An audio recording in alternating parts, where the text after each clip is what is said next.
Hi guys, it's Carol. How are you? Oh, and Toby. There's Toby. I'm good.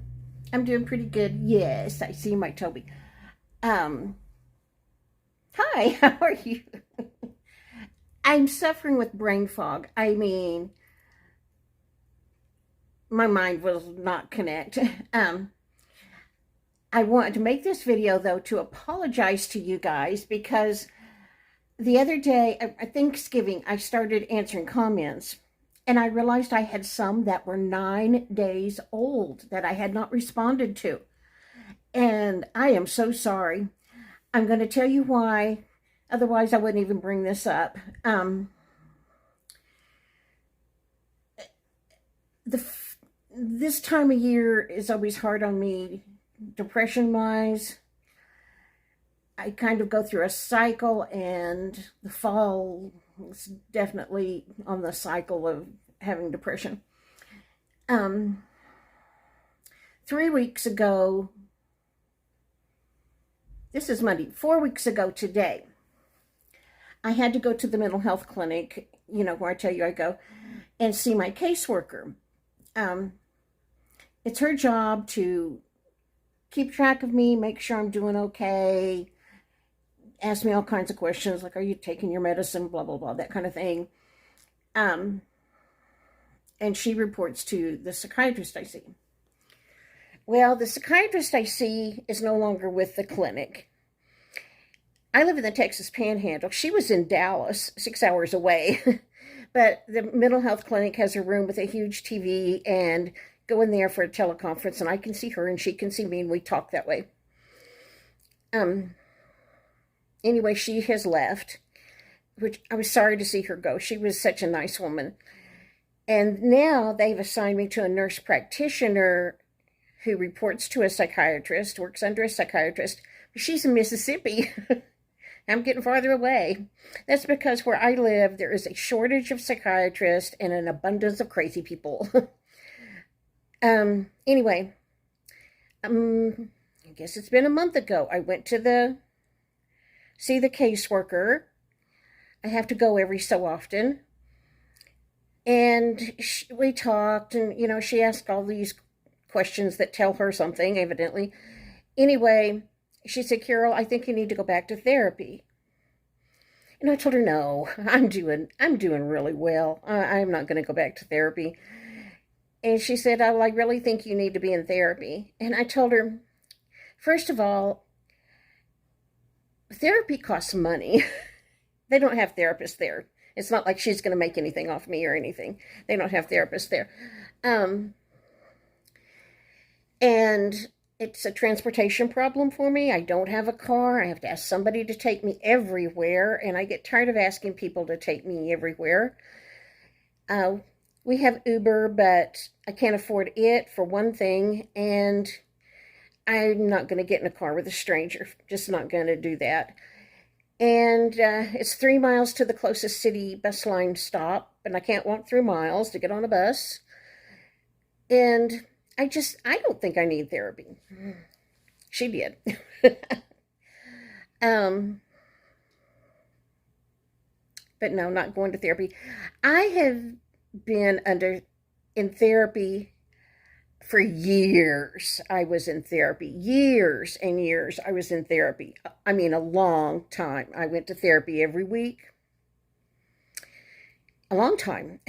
And while I loved it, and I know it really helped me an awful lot, and I think everybody should have some therapy about some things every now and then. For one thing, if you go to a new therapist, my last therapist now works for the school system, so she doesn't have a private practice. And when you start with a new therapist, you have to,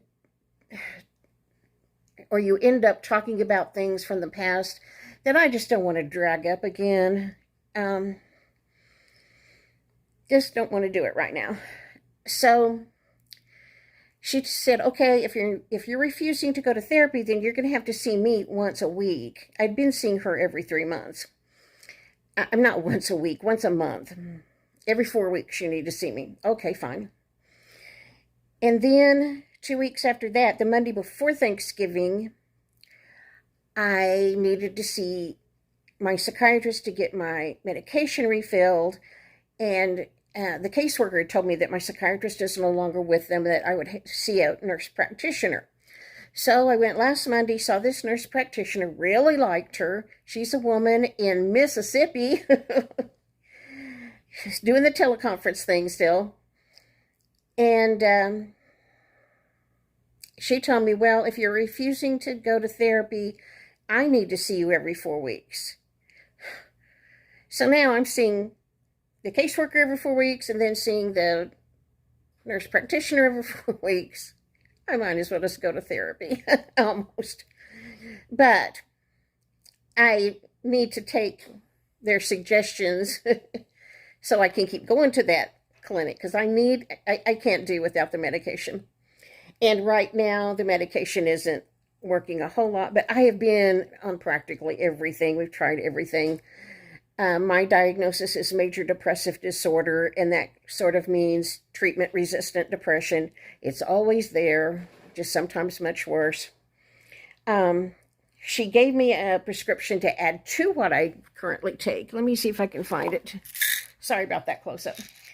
It is called mirtazapine, mirtazapine.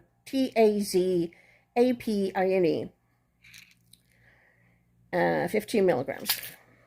She told me this is an antidepressant that might help me in addition to what I already take. I already take 3 things for depression and anxiety.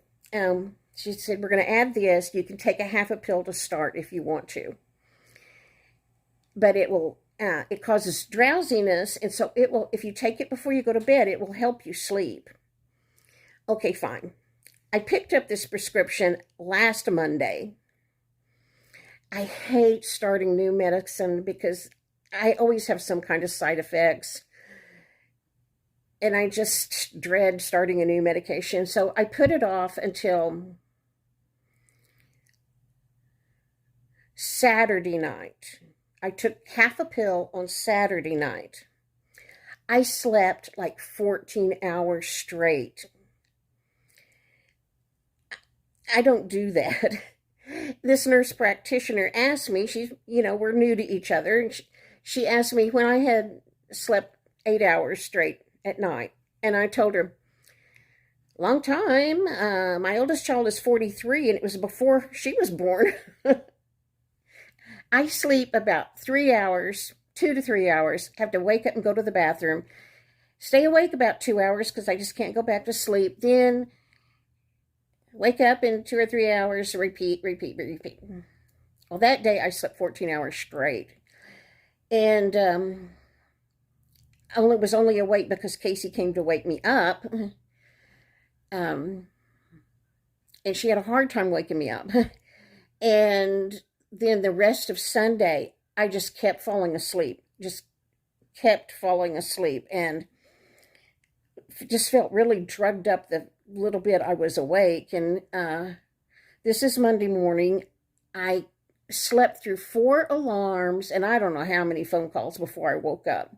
And that my cell phone was like within a foot of my head. I still get all those crazy phone calls. I told you I was getting like 25 a day at least. I'm still getting all of those. I slept through a bunch of them. Casey told me, don't take another one. Don't take another one of those pills. You'll be in a coma. Because, I was really drugged up. So I meant to call the clinic and talk to the nurse there. There's a pharmacy nurse you talk to when you're having problems with your medications. I should have called her today, but I slept most of the day. I did. I slept most of the day. And Casey would come and wake me up and say, you've got to take your other medicine. You've got to eat something. You've got to get up and walk around to try to wake up. And anyway, I'm not going to take this until I talk to somebody. First of all, I just try to lose weight, and it doesn't happen. Although, right this same week last year, I was at the doctor's office getting diagnosed with COVID, and I weighed over 200. I weighed like 203 or something like that. Today at home, I weigh 189. So I have lost some, and I don't want to gain that back because it's so hard to lose weight. And one of the side effects of this drug, according to Wikipedia, is will make you hungry. And then it said, in fact, it will be a challenge for you not to gain weight because you will feel like you need to eat all the time. Well, that's what I need. And it causes drowsiness, and it causes nausea. One of my other antidepressants causes me to feel nauseous all the time. I don't want to feel even more nauseous. You can't just stop taking this. You have to taper off because you will have suicidal thoughts. You have to taper off gently. I've only had the half a pill, so I think I'm okay. But anyway, the whole point of this video was I didn't answer comments for 9 days, and I'm absolutely horrified because I want your comments. I do. I enjoy having that conversation back and forth with you. I like hearing what you're doing. I'll go back to the nurse practitioner. She's worried that because I don't see other people other than my family. And I don't. I see nobody else. And she told me I need some kind of interaction. So I told her, no, I have this YouTube channel. This was the deal when I started YouTube, was back with another medical person, caseworker I think it was at that time, but a different one than I have now. Anyway, told me that you have to have some interaction with other people. And so I said to her, well, how about if I start a YouTube channel? And because I had been watching some YouTubes. And she said, well, okay, we'll try that. And anyway, so I told this new nurse practitioner, I have a YouTube channel. I really enjoy making YouTubes for my subs. I love my subs. I love hearing from them. And I interact with them. I answer their comments, and I care about them, what's going on with them. She said, okay. But I still have to see her once every 4 weeks. But anyway, I told her that this YouTube channel is important to me because I do have contact with people. Those of you that leave me a comment. And I appreciate it. Even if you just say hi, whatever. It's another person contacting me, and I can send an email, not an email, send a contact back. I'm in brain fog from this pill I took too, just total brain fog. This is like the 5th time I've made this video because I would just get words all mixed up. Anyway, I was horrified on Thanksgiving when I saw that 9 days had gone by and I had not answered comments. I didn't realize that at all. I thought I was totally caught up. And so I want to apologize to you.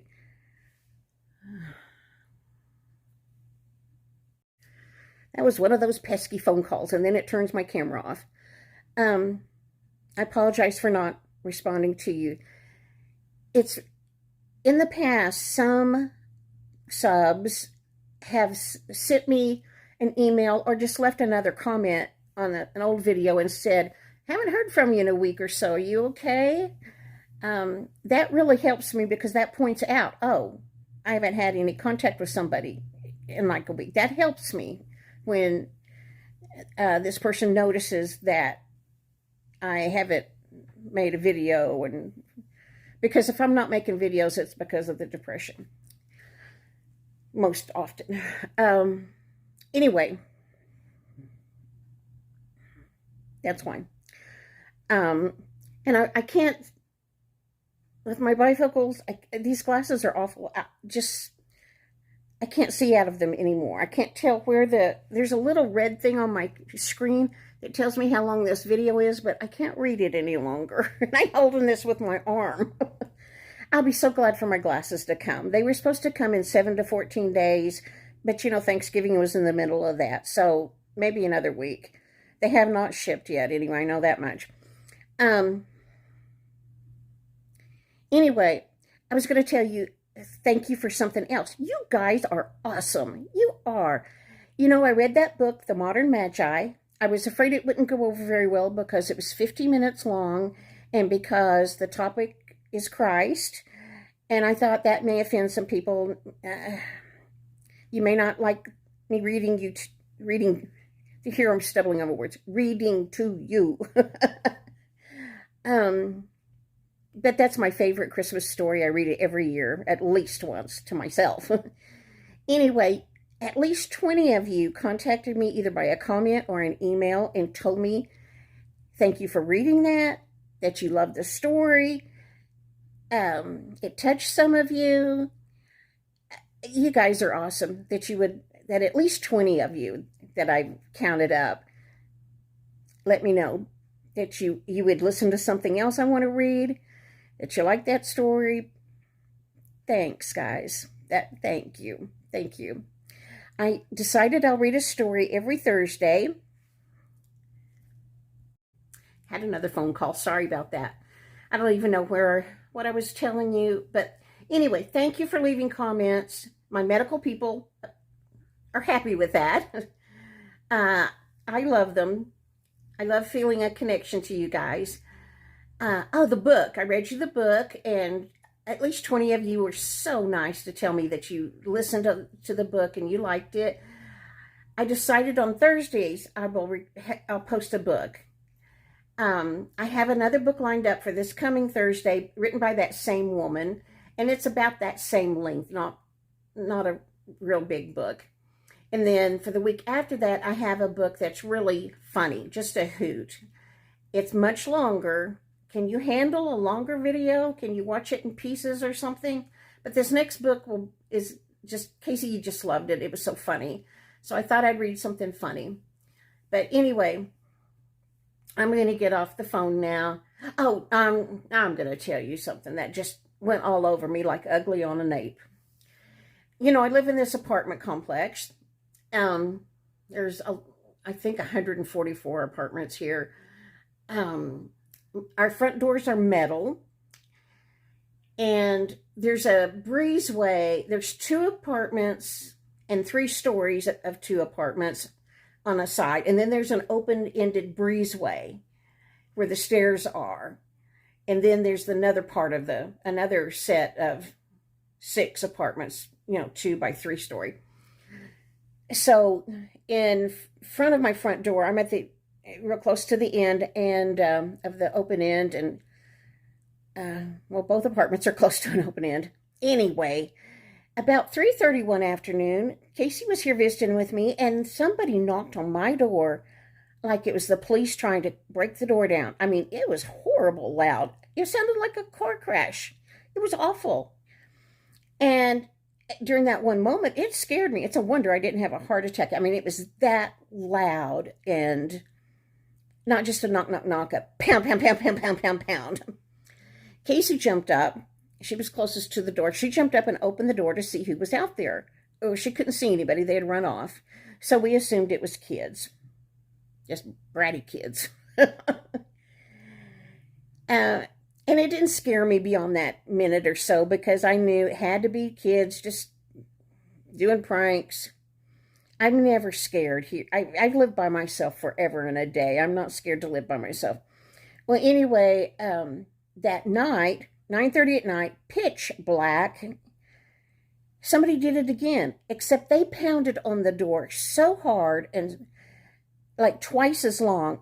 I have magnets on my door to leave notes for myself, because, like, you've got a doctor's appointment, or you got to do this, or, pay rent or whatever. They pounded on that door so hard that my magnets, which are pretty heavy-duty magnets, flew off the door. Oh, I was livid. I was so mad. I opened the door a crack, but the light bulb was burned out of the porch light thing outside. It's burned out, so it was pitch black and I couldn't see anything. But I went out the next day and put a new bulb in there. But anyway, that made me so mad. I don't like tricks of any kind. Anyway, just thought I'd tell you, I was so mad. I'm gonna stop now. Like I said, I can't see how long this is, so I'm gonna quit. I appreciate you guys. I really do. Thank you so much for watching my videos. Thank you for leaving a comment. My medical people, thank you too, because you're having some interaction with me. Okay, guys, I will see you in the next video. Oh, I'm putting off the Pyrex video because I emailed a lady that had some that is where I got some information, and I was asking her permission to use some pictures that she had, and so I've emailed her, and I'm waiting on her to maybe answer me. But the Pyrex and Corningware and Tupperware video is coming. Just hang on, maybe she'll contact me. Okay, guys, talk to you later. Bye.